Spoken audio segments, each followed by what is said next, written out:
Hey guys, this is Jason Lee. I'm back with Legacy Matters. Again, our show is really catered towards helping you define your legacy.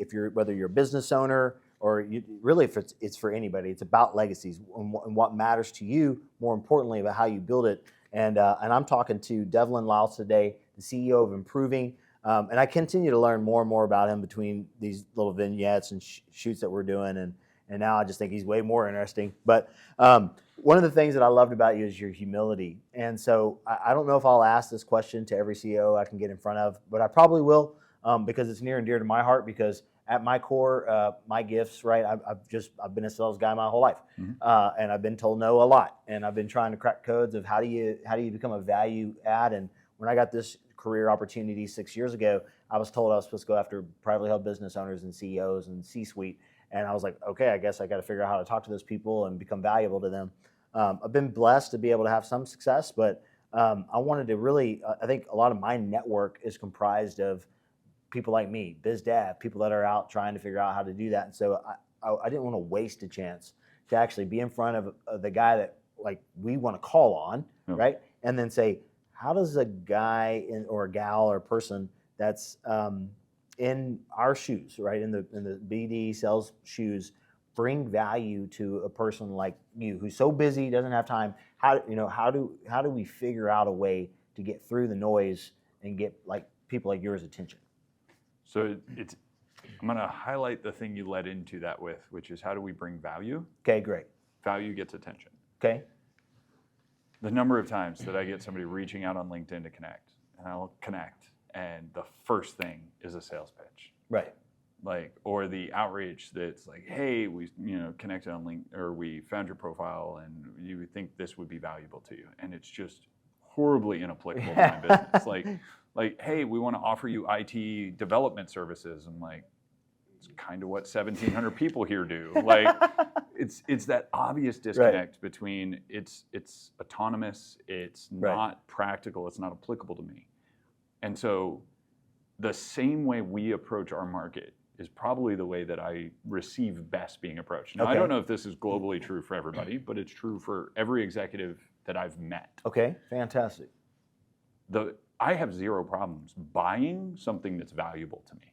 And I don't mind being sold something that's valuable to me. Right. I have very little tolerance for somebody who has no idea what would be valuable and no curiosity of what would be valuable. Okay. I love that. And so when folks come in and they're like, hey, do you want to buy this Asana users database? Right. Did you look at our website? We don't do any work in that space. That's not a toolkit that we like. It's that kind of moment of like, how did I end up on your automated marketing list, right? Right.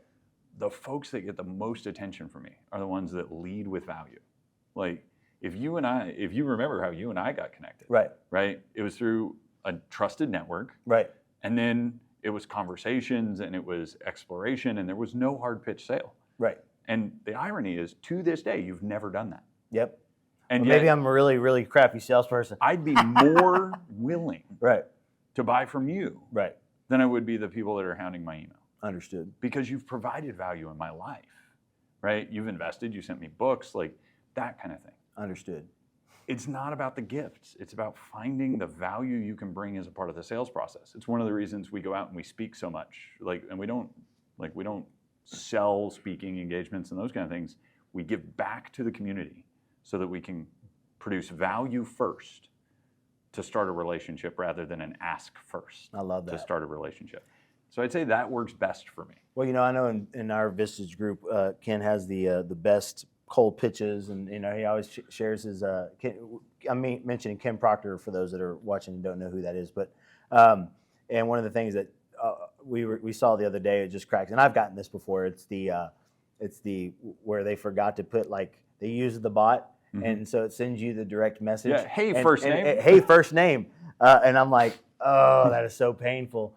And I laugh because I will say this. There's and I actually have my week broken up into what I would consider cold calling and then marketing approaches and different things of that nature. And I have to use technology. I mean, if you're not using technology to grow your lead base and your database, but the one thing that and again, grateful for Vistage and the development of other leaders and being around leaders who work with CEOs is I've learned I'd never send pitches cold. right? I just don't randomly. So most of the drips or the things that I'm sending to business owners are either event oriented, something that's valuable to their marketplace, and or trying to focus on things that might be relevant to them, whether it be a podcast, something that's going to say, hey, and then really that's kind of your big net approach to marketing. Let me throw out there and so people recognize you. And then it sounds like when you make the approach, do your research. Do your research. Know who you're talking to. And lead with value. Okay, fantastic. I'm used to buying and spending money. Like we have an entire accounting department that pays bills all month long. Right. Like that's not an absurd concept to me. Right. As long as I'm getting value, paying money is easy. If I'm not getting value, that's when it gets difficult. So services and products are very different in this, right? Products, I'm looking for a feature set, a spec list, a price point, right? Very different. But if you're selling services, there's a series of books. How clients buy, never say sell, and how to win client business when you don't know where to start is actually the title of the third book. Okay, I love it. But it talks about this problem in professional services that they sum it up beautifully. And I give you the names of the books because these are not my ideas. I just think they're poignant. They sum it up beautifully. It is the difference between hiring an architect and a general contractor and buying a house. If I'm buying a house, I can look at the thing I'm buying. I can touch it. I can feel it. I can say, I like that. I don't like that. Right? Right.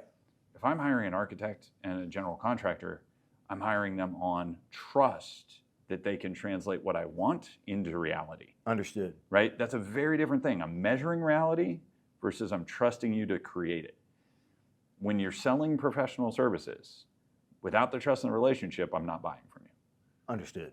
Even if the price is the same as physically buying the house, because I don't know if the house I'm going to get is one that I want to pay for. That's genius. And I think, and so let me ask you this question. So then how is trust in that relationship earned? If you really think about it from a cold perspective, right? Let's say I have this great value proposition. I get in the door and I somehow get past that first, I don't come at you with some goofball thing. I get your attention. You're like, well, that was valuable. Let me hear what this guy has to say. What does that process look like, for the salesperson to then develop trust over time to where perhaps you're then willing to take up their services? How's trust built? So we use Stephen M.R. Covey's Speed of Trust to teach this internally. Oh, wow. To our delivery consultants and to our sales team. We do a lot of internal investment that we talked about previously. Yeah, absolutely. But there's 13 behaviors. The first one is deliver results, right? Like we believe the first one is deliver results. Once you deliver results, you earn the right to have an opinion. Right. Right? Like until you've shown me value, your opinion isn't really weighted. Absolutely. Right? But once you have, then bring me the rest of the story, right? And the rest of the story could be kind of creating some transparency, showing me a reality I was refusing to confront, whatever that ends up being. But my favorite experiences are when we've engaged, like we swapped over our website platform. And I got an outreach from their account manager that I ignored for like 9 months. Every month, he was trying to upsell me into the next tier. I'm like, no. I just ignored it. And then a new account manager comes in and he goes, hey, you guys have been a client for over a year. I'd love to sit down, understand what you're using our platform for so that I can serve you better. Would you mind spending 25, 30 minutes? I promise I'm not going to sell you in the meeting, but I may come back afterwards with some recommendations. And I took the meeting, and it was phenomenal, and they upsold us. Nice. And it, like, literally same goal as the first guy. Right. Very different approach. I love it. Yeah, and so you've already given us so many nuggets with these books. I already know that I'm going to go back and watch the video, write them down, and then I'm going to go and read them. So it's exciting to hear how a guy in your shoes is invested in leadership, and not leadership, but in learning the sales aspects to then go teach your salespeople. I think that's a fantastic thing, because a lot of times, in sales, every salesperson that's watching this knows this. There's a lot of times there's leaders who are put in charge of sales teams and or leaders who are communicating to their sales teams, maybe from the top down to the sales leadership, that have never sold a thing in their life, and or attempted to learn the sales process. yet they're the ones who are going, where's the revenue at, right? Yeah. And so I think that's a testament to leadership. And I would encourage, again, if a CEO is watching this, learn what your salespeople are going through. Yeah. But then, so what would you say to that sales professional who maybe is discouraged? Maybe they've gotten this, they're at their 1,000th no, and or they're driving around for their second, third month, and they haven't closed the sale, and they're starting to feel like maybe they don't have it. Because really, I will say there's probably, I would say, more than most jobs, because people either get into sales because they're great at sales, or they fall into sales because it's like they didn't really have anything else to do, and they landed in a sales job, and now they've been doing sales for 10 years, Yeah. and then they get no and no and no, and sometimes you can get a lot of head trash. So Yeah. what would be the encouragement that you would give a sales professional, or maybe you tell your team when they're like, man, I'm really starting to question whether I've got this anymore? Yeah. So I'm gonna riff on another book called To Sell Is Human. I think it's Cool. phenomenal. Yeah. But Glenn Ross, probably my favorite sales movie of all time. Okay. Awesome. Because of how tropey it really is. Like, it Oh, is yeah. stereotypical sales, like always be closing. A always, Yeah. B, C closing, right? Like, and it's classic Baldwin 1980s kind of hard driving sales guy, Oh, yeah. right? So we take a tilt on that from To Sell Is Human, that the ABCs of sales are attunement, buoyancy, and clarity. Attunement, understands your customer's problem, right? I got a buddy who runs a phenomenal industrial parts distributor. Oh, cool. And one of the big differentiators for Troop Industrial is the problem space they're solving. They sell bolts and fasteners and gaskets and like 40 other people do, right? Yep. But what they do is they actually take a trailer loaded with all this stuff on site, because when they need a part on site, they don't want to have to wait for a truck to get over there and cost them labor and downtime. So his value sell to the GCs is, I got that for you. And Wow. they're able to sell and retain business and protect margin by picking the right problem, being attuned to that problem and going, I think we can solve this. Now, it required them to shift the way they approached it, Right. but he's selling to the problem, not selling against his competitors. I love that. The buoyancy piece is, it is hard, right? I do outreach and networking. I've got a group of about 16,000 people that I try and stay connected to once a year. And it's hard. I can't imagine what that would be like if that was my day-to-day, everyday cold call. Like, it's hard. And so find the buoyancy moments, right, where you can get the emotional recharge and schedule them, right? So we do a group deal with our leadership team where we're in the room, our VPs, our sales, for an hour together twice a week, prospecting and talking about, hey, we're going to try and get into that account, who's got network, and it's a collective group activity to get our leaders and our sales team really going, no, this is a team sport. But the greatest part about this afterwards is I sit down, I have 30 minutes with a cup of coffee, and like I sit down and I turn on like music, because I need that buoyancy moment. Right. If you're grinding, find those moments. Like, if you know you're going to do 14 client visits this week, Yep. schedule a Starbucks drop after each of them or something, right? Yeah. Like, go to a park and sit on a bench for 5 minutes because you carry it into your next meeting. Right. And the last one is, be really clear at the value you bring to the table, right? Not every customer needs to be a customer Right. of yours, right? We have an ideal customer profile that's 8 different facets. And if somebody's net negative, because we rate them on a +5, -5 scale, if it sums up to negative, we refer them to somebody else, because they're not our customers. That is genius. They may need us, Right. but they're not our customers. I love that. It takes a lot of boldness to be able to do that, and confidence. But I think if people set out with the mindset that they were going to go find out the right client for them, the right customer for them, then they would be a lot happier in their work. Right? It's so much more fun to work and bring value, because if it's a square peg round hole and you know that, and I remember at the beginning of my career in this particular role, I took on some clients because I needed a client. Yeah. And then looking back at that, they just didn't pan out. They weren't good fits. Our values, the way that we approach life, they were just.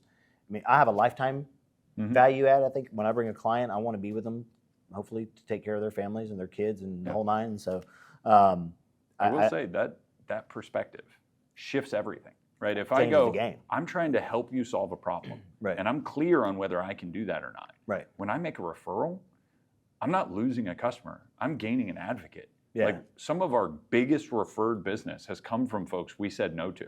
Oh, and we geez. gave them to a great partner who was going to go rock that out.